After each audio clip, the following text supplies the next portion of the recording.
But first, financial fragility. Most American households did slightly better economically in 2015 than 2014, according to a recent survey by the Federal Reserve. 69% said they were living comfortably or doing okay, up from 65%. But 31% said they were either struggling to get by or just getting by, a figure that includes millions of middle-class Americans. In fact, it can be surprising to learn just which Americans continue to struggle. Judy Woodruff has the latest in our series with The Atlantic. By almost any measure, Neil Gabler has led a successful life. He's published respected biographies of Walt Disney, Barbra Streisand, and Walter Winchell, written for leading newspapers and magazines, taught at prestigious universities. He's a husband and the father of 2 daughters, now launched in their own successful careers.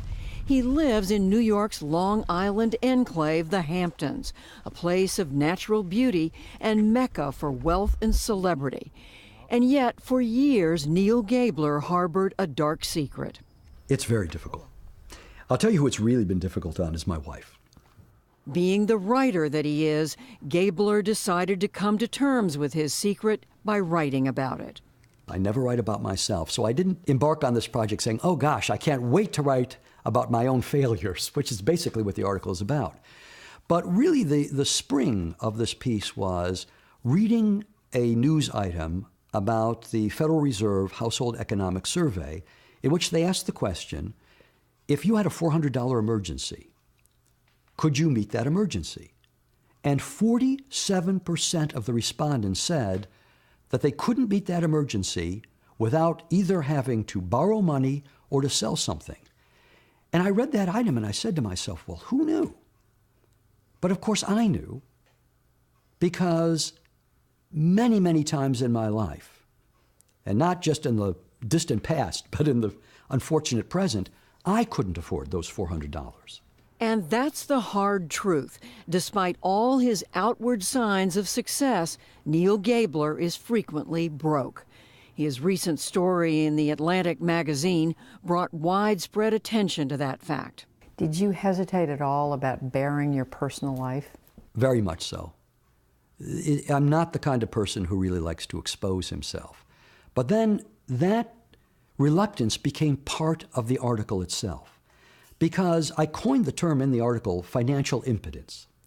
And it struck me that talking about our financial situation is very much like men not wanting to talk about sexual impotence. It's just not something you do. It's an embarrassment. It's a shame. It's a humiliation.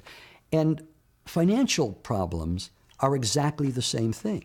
So I thought perhaps I can help those people who feel shamed and embarrassed and humiliated, and show them, look it, I'm willing to do this. I'm willing to expose all of my faults, all of my mistakes, all of my failures. You're not alone. What do you say, buddy? How's everything? Hang it in there, hang it in there. Gabler knew he wasn't alone even before writing the article, due to weekly chats with Brian Brunges, an East Hampton butcher. Brian the butcher is my friend. He's a wonderful, easy guy to talk to. And gradually, over time, we'd talk about our financial situation. Very, very rare, particularly among men. And I remember one day, especially, this was one of those periods where I didn't have the $400, and unfortunately they come all too frequently. And he said, I'm going to tell you something. He said, I've been in the same situation, I've got this expense and that expense. If anybody tells you that they're sailing through, they're lying. Everybody struggles. I have a child with autism. He was diagnosed 20 years ago. Okay, my wife had to stop working. Became a one income family. We accumulated a lot of outside expenses, so I struggled. But you know what? I got to do what I got to do. That was almost the final push to write the piece, because, you know, he's right. There are so many people in trouble. They won't talk about it. Brian is one of the very few who would be open with me, and I was able to be open with him as a result, so that we were able to share this. It kind of like took a weight off my shoulder, knowing that a guy like Neil, you know, he's got a house in East Hampton. You figure, you know, he's doing all right for himself, but he's not. Everybody's struggling, you know, and it's tough. The middle class is in desperate straits. I think that's Edward Wolf is a professor of economics at New York University. Today, the average family has enough financial reserves to keep it going for about 3 weeks. That's it. And that's middle income. And if you go further down the ladder, basically the financial reserves can keep the family going for a couple of days at most. And so, these financial reserves have just completely evaporated.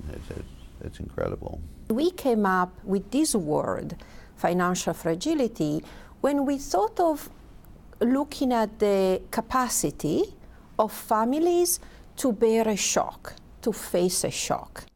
Anne Maria Lusardi is an economist at George Washington University.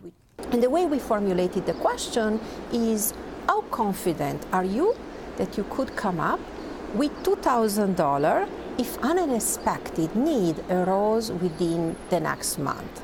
And what we found is 40% of families could not come up with $2,000 in 30 days. So it's important to recognize that the financial fragility is just so widespread. The main reason is that we've had a long period of wage stagnation in this country, even going further back, even to the mid-1970s. So in the face of stagnating incomes, what did families do? Well, for a while they did accumulate wealth, and this was buoyed by the housing price boom of going forward until 2006, and then suddenly the housing market collapsed, and so did net worth. How much of what you would describe as your financial condition is due to decisions that Neil Gabler made, and how much of it is due to outside circumstances beyond your control? That's a great question, and I want to take responsibility. I don't want to put everything off on these larger financial forces. I chose to become a writer. This is the most financially perilous profession that one can possibly imagine, except possibly being an actor. I chose to live in New York City because I thought I needed to be close to magazines and publishers that I needed for my writing career. So I did that. And New York is expensive. I chose to have 2 children. Children are expensive. I made the choice to send them to expensive colleges. So those were all choices that I made that had serious financial consequences. But again, those choices were what I call life. So many young people today are told, find your passion and follow it. It sounds like that's what you did. That's exactly what I did. I followed my bliss, and I'm happy I did. So, I accept responsibility. On the other hand, since roughly half of Americans are suffering the same sort of financial fragility I'm in, we can't say that they're all imbeciles. What we have to say is that there are forces beyond our control. Let me ask you a couple of other questions about personal decisions you made. You brought it up yourself. The decision to live here. We're in East Hampton. People think, living in the Hamptons? That's a really expensive part of America. When people hear that I live in the Hamptons, the first thing they say to me is, oh my gosh, you live in the Hamptons. What they don't really understand is that there are 2 Hamptons. There are the people who live here full time, as I do, who are not wealthy. And there are the people who come here during the summer who are. So, yes, I do live in the Hamptons. And when I bought this house, I could afford it. It wasn't exorbitantly expensive. I was able to afford it for a very long time. This is all cedar, but you can see how many shingles are missing here. Right. These days, though, the house has fallen into disrepair. It's in desperate need of a new roof. Floorboards are rotting. It has not seen fresh paint in many years. If I had $100,000, I could probably get it done. Yeah. Did you ever think about moving to a less expensive part of the country? We did, and we've talked about that, but here's the catch-22 of that. If we were, once the recession hit, the house lost its value, as it did for, most Americans. So now the house is deteriorating, it's lost its value. So if I had the resources to fix up the house to sell it, I wouldn't need to sell it. That's the catch-22. I am a financial illiterate, and financial illiterates pay a heavy price for their financial illiteracy. Gabler is not using the term financial illiteracy loosely. It's a phenomenon economists say is a key factor in the current fragility of the middle class. We measure financial literacy by looking at basic financial knowledge. We are experiencing much more complex financial markets, much more complex financial products than in the past. And the knowledge of people has not kept up.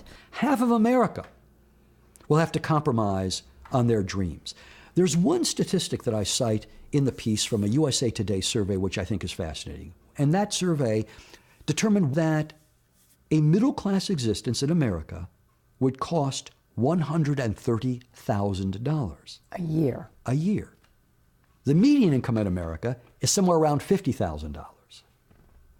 So a middle-class existence was more than 2 times as great as the median income. And what that tells you is that the face of financial fragility is the face of the college-educated as well as those without a high school diploma. You know, it's the face of, white America as well as the face of minority Americans, who obviously suffer much greater.